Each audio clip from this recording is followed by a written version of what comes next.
Selamat berbahagia pada kawan-kawan kakak-kakak maupun adik-adik pramuka.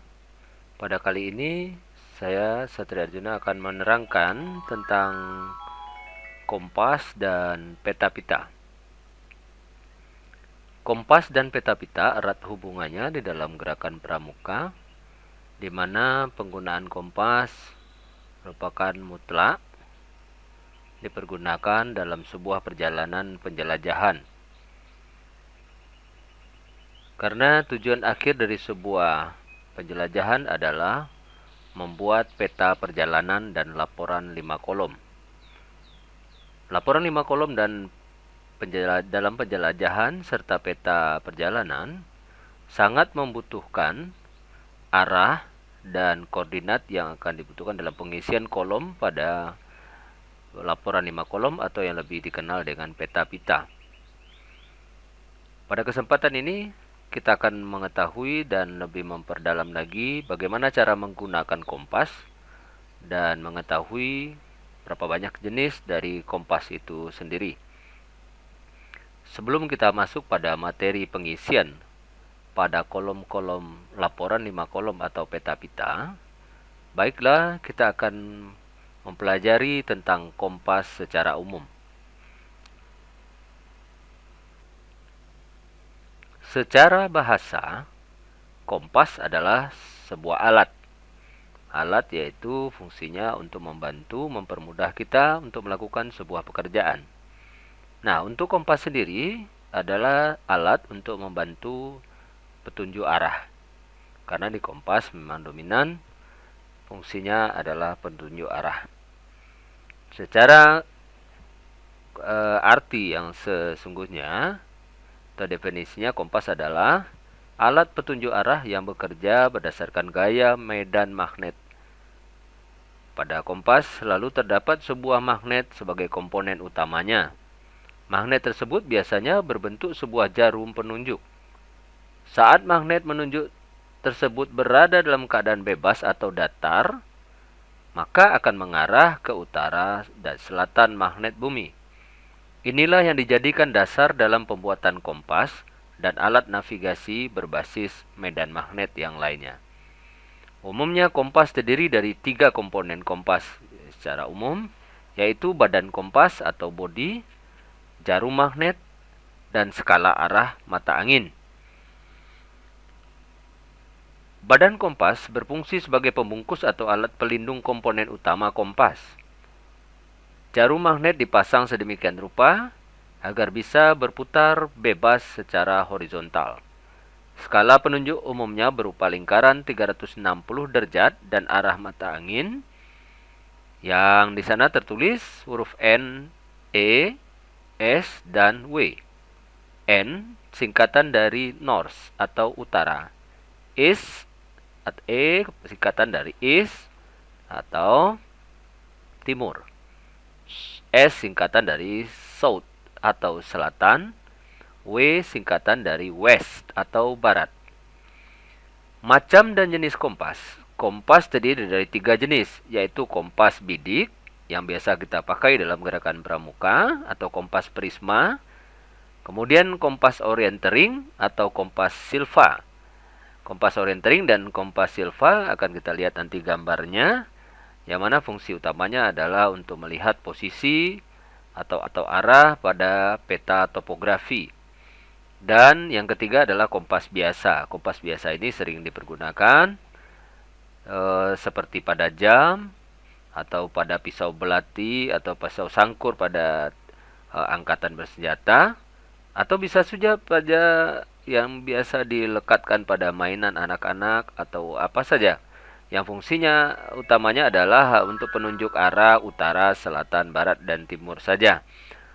Kompas bidik atau prisma fungsi utamanya untuk mempermudah menghitung sudut sasaran bidik atau tempat atau benda secara langsung. Cara pemakaiannya dengan membidikkan kompas ke sasaran secara langsung, sekaligus dapat membaca sudut sasaran pada skala kompas. Besar sudut yang dibuat oleh arah bidikan dan arah jarum utara, itulah sudut sasarannya atau bearing.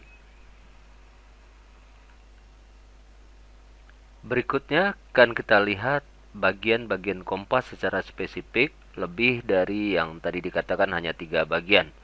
Karena untuk menggunakan kompas dan cara membidikannya, kita butuh tahu bagian-bagian detail dari sebuah kompas bidik atau prisma. Sebelum kita masuk pada kompas prisma, kita akan melihat ada beberapa macam tadi yang kita bicarakan di awal, yaitu tentang kompas. Ada 3 macam. Yaitu yang pertama, yang besar ini adalah kompas prisma atau kompas bidik. Kemudian di sini ada contoh, yaitu kompas jenis silva.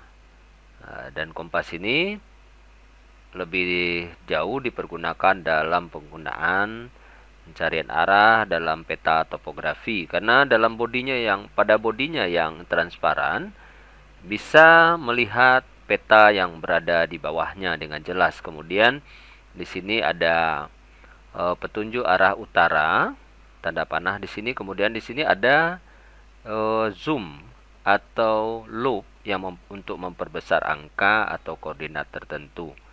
Demikian fungsinya. Baiklah, sekarang kita tidak membahas tentang kompas silva. Kemudian kita kembali pada kompas bidik. Pada kompas bidik ini ada bagian-bagian lain, yaitu pertama tadi setelah kita pelajari, yaitu tentang bodi kompas.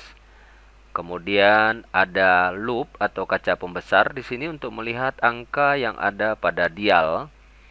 Ya, kemudian ada dial itu sendiri, yaitu kaca atau lapisan yang ada di dalam yang menunjukkan arah atau angka-angka yang menunjukkan derajat pada kompas.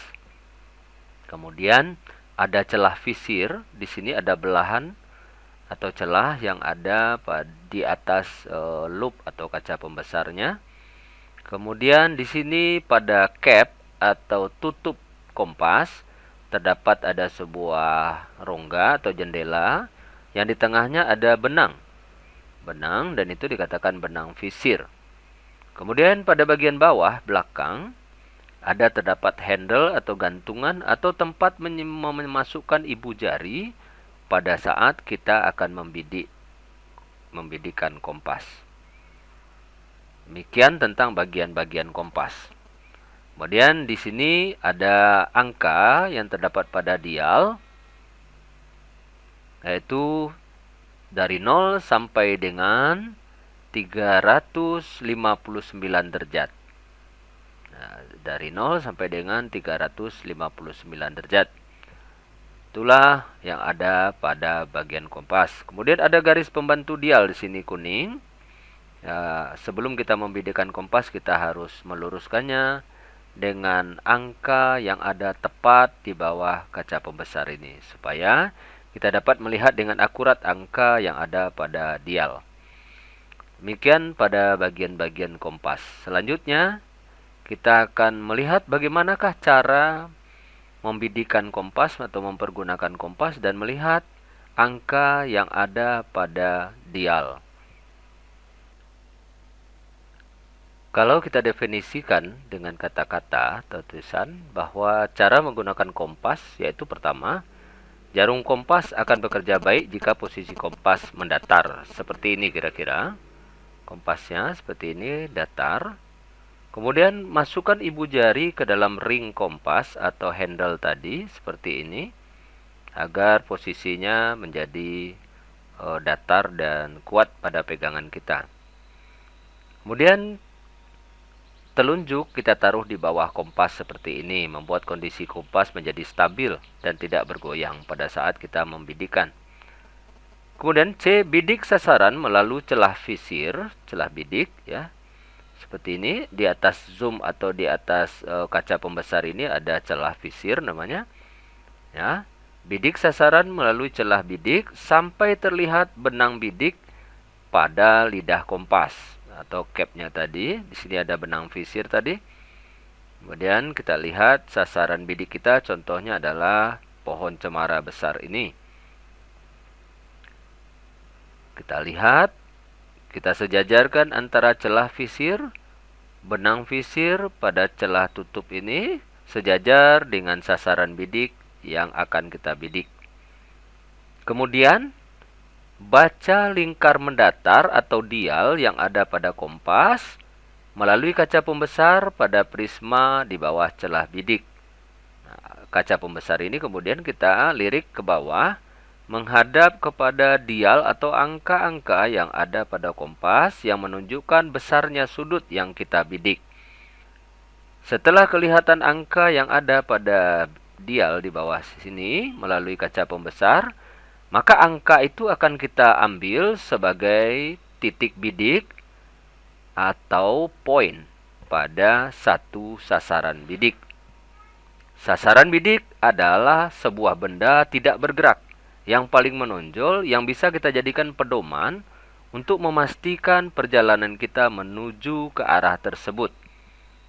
Demikian penjelasannya untuk cara menggunakan atau membidikkan kompas. Contoh berikut akan memperlihatkan dari keadaan belakang kompas atau dari arah kita. Contohnya seperti ini, kita membidik pada posisi jalan ini untuk menuju ke arah persimpangan jalan.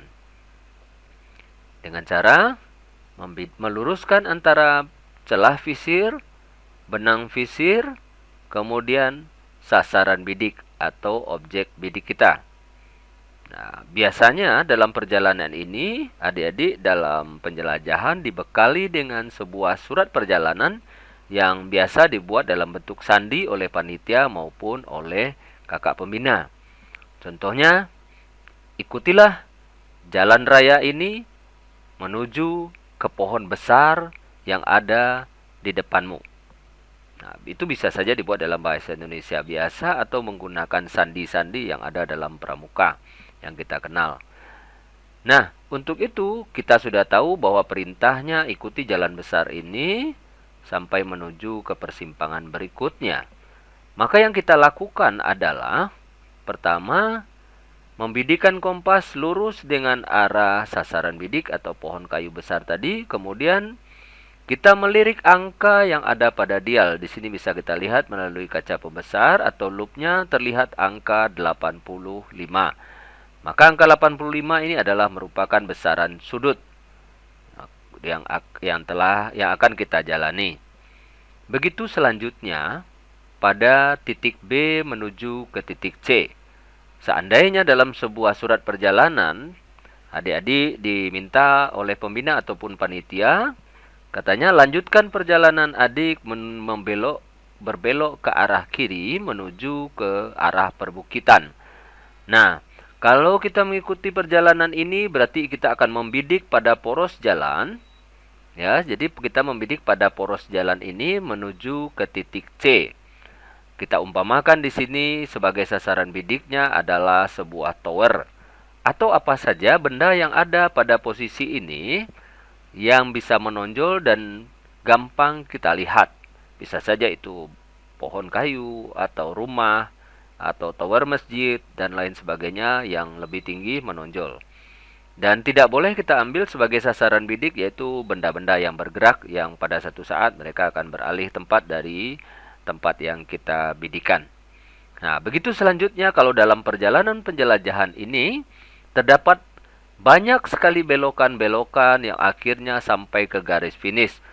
Maka tahapan-tahapan tadi harus kita lakukan selanjutnya satu demi satu sampai ke titik di mana kita akan finish. Nah, dari sini kita lihat kembali bahwa cara menggunakan kompas seperti ini. Diletakkan sejajar dengan mata. Nah, supaya kita mudah setelah kita membidik dengan lurus, kemudian kita bisa dengan mudah melirik ke bawah ke angka dial dan memastikan berapa angka yang terdapat pada garis lurus penglihatan kita. Dan itulah yang dimaksud dengan titik bidik atau poin.